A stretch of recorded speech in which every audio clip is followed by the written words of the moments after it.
And which Republican candidate has the best chance of winning the general election? Of the declared ones, right now, Donald Trump.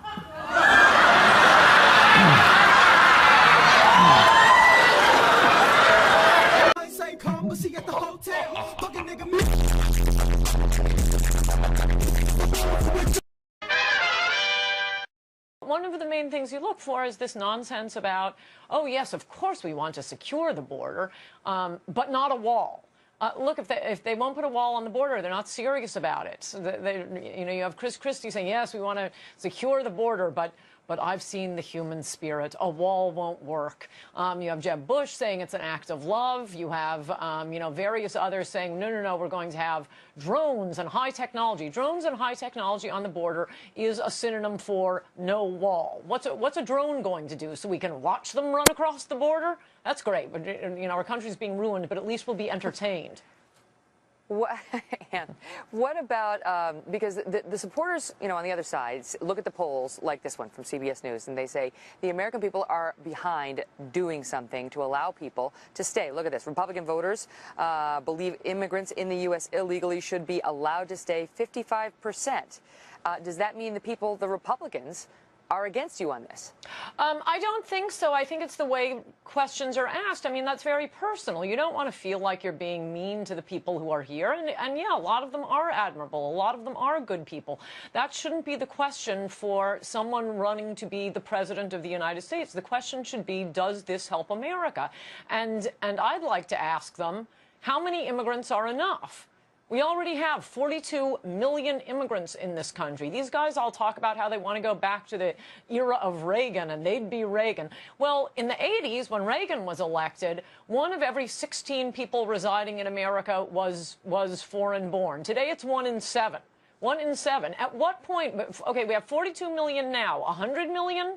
200 million? How many are enough? But the other side says, for the 11 to 12 million who are here now, it is impractical, if not impossible, to talk about deporting them.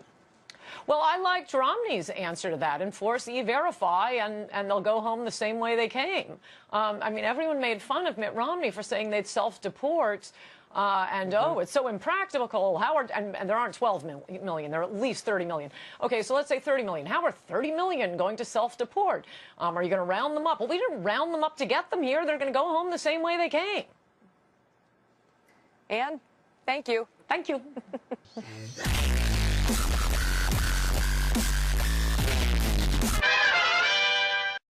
Is true or not true, that's what you should be judged by. How am I wrong? Well, then the NAACP and the White House are far more guilty than Breitbart because they didn't wait to see the full video. And by the way, the NAACP had the full video. Breitbart didn't fire anyone. Breitbart didn't have the full video. And if we could get back to your claim that what you care about is the truth, why do you keep repeating the despicable lie that John Lewis was called the N-word 15 times on Capitol Hill at the anti-Obama protest? That is a lie. Hold on. And you have repeated that. This network repeats it. All these networks repeat it. That is a lie. At least Shirley Sharon got her reputation back. Hold on. Let's be fair.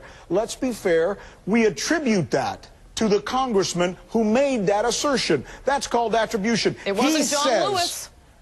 Well, there were several there who've actually said that. They said it in a press conference. But let me come back to the matter of hand there. So you're... No. There's a $100,000 reward for anyone who can produce a video of someone calling John Lewis the N-word one time, not to say 15 times. And you're convinced... That reward has been out there for 3 months. And you're convinced that because no one has taken the money that it didn't happen? I mean... There is more evidence that you have a problem with kiddie porn. I have as much evidence for that as you do that John Lewis was called the N-word. By the way, in fact, I have more evidence because there hasn't been the press searching all over you, trying to find your problem with kiddie porn and a $100,000 reward for anyone who can produce evidence of your problem with kiddie porn. So I have a lot more evidence that you have a problem with kiddie porn than that any Tea Partier ever called John Lewis the N-word one time, forget 15 times. All right, you and I are not going to solve that because I wasn't there and neither were you, and all we've done is attributed what some people have said. that. Okay, and we'll wait I for wasn't that. in your we'll wait for private the room person. when you were going we'll through wait kitty for that porn. person. We'll wait for that person to come in with and accept the $100,000 reward. How and see long if that do you happens. wait? You have made an accusation but you're trying that to prove a negative, a Ann. great You're trying- civil rights hero was called the N-word. You're trying to prove a There were negative, and I cameras want to get all back. over. And I want to get back to this point. All right. Okay, you prove you don't have a problem with kitty porn. No, I don't want to talk about kitty porn. I want to go back to the assertion More that you evidence made. of that. Gas pedal, gas pedal, gas pedal, gas pedal. Why would people believe that when we've seen an election that has divided this country in a way that it hasn't been divided before? For one thing, people say that every election. It has not been coming from Donald Trump's camp. It has come from endless slanderous attacks from the media, from his own party, from the other party. Trump has never attacked Hillary Clinton supporters. He's reached out to Bernie Sanders supporters. It's Hillary who referred to his supporters as deplorables, referred to Bernie Sanders supporters as living in their parents' basement. He has always been inclusive, even the Republicans who attacked him in the primaries and betrayed their pledge to support him. He invited them to speak at his rally. He reached out to them. He has constantly reached out, and he's had his hand bitten off.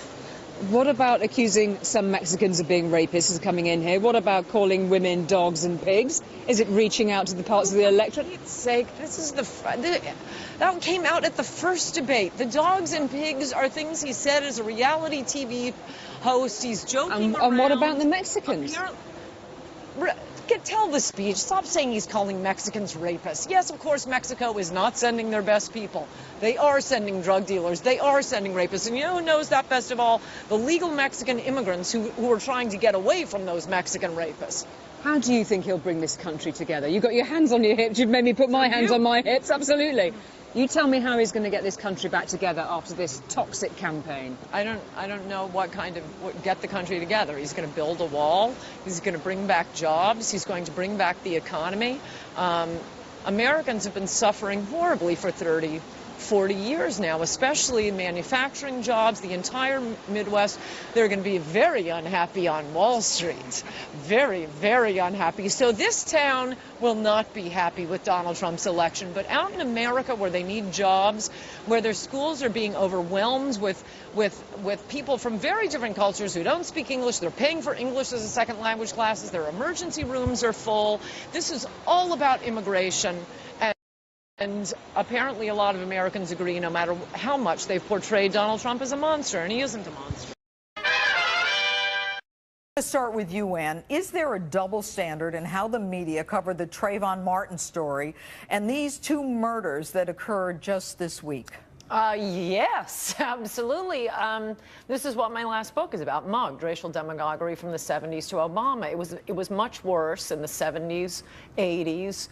What was much worse in the 70s? Well, we're getting back to it. Obama brought it all back, and that's this racial etiquette from the media where they don't report on the much more common black-on-white crime, but the very rare man bites dog story, a white-on-black crime, that gets covered hysterically, not because it's a man bites dog story, but they act as if, no, this is all too common, it's the racism in America. No, it's very rare. And one example from my book, rape cases, interracial rape cases, the number of black-on-white rapes going back, I have 15 years. 15 years, there are about 1,000 to 2,000 a year black-on-white rapes. For 15 years, according to the Department of Justice victimization surveys, the number of white-on-black rapes are either 0.0 or sample too small for a number. Let me ask you this, Ann. Isn't it more about black-on-black crime? Isn't that really the biggest category, black-on-black? Yes. But they don't talk about that either. We're in a racial war. Blacks are winning, and they're fighting other blacks, but they are kicking their butts. Richard, let's hear what you have to say about this, Richard. I mean, thanks for having me, Judge. I got to tell you, I've seen the media cover this particular case, this Oklahoma shooting, this whole entire week. So I'm not really sure where Ann's getting her information from, but we've seen this covered almost every day this week since it's happened. I think you've been watching a lot of Fox News, which I salute. That's not true at all. It was on CNN. It's been on MSNBC. It's been on all the local networks here in Washington, D.C. So I think you're, I don't know, maybe you're not watching. Maybe you're watching the wrong channel. Well, yeah, the president said, I haven't heard about this. Ann makes an interesting point. Do you remember when the president weighed in saying he could have been Trayvon Martin? You didn't hear him weighing in and saying which one he would have been. This could have happened to his son or anybody. I mean, why that case? I mean, coming from the top, Richard, isn't it?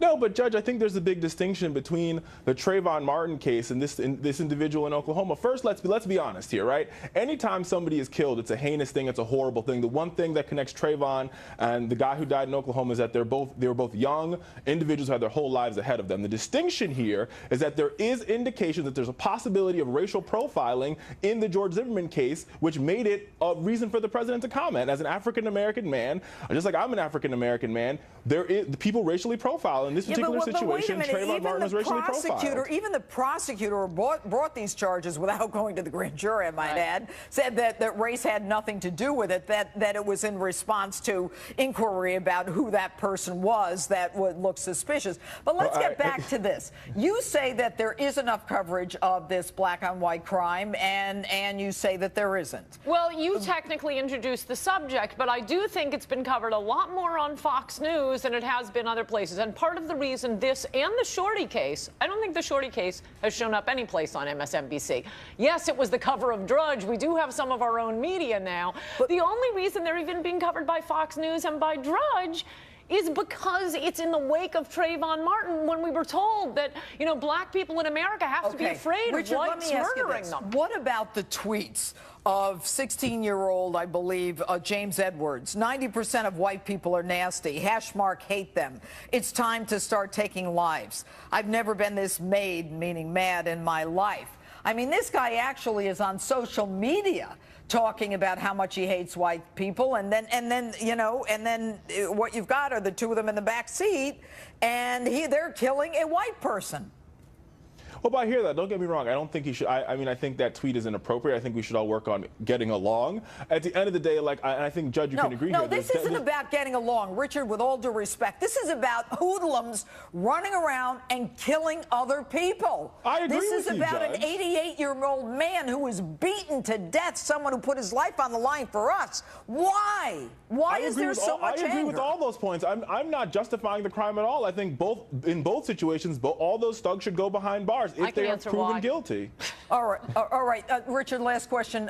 Who do young black people in America look up to today?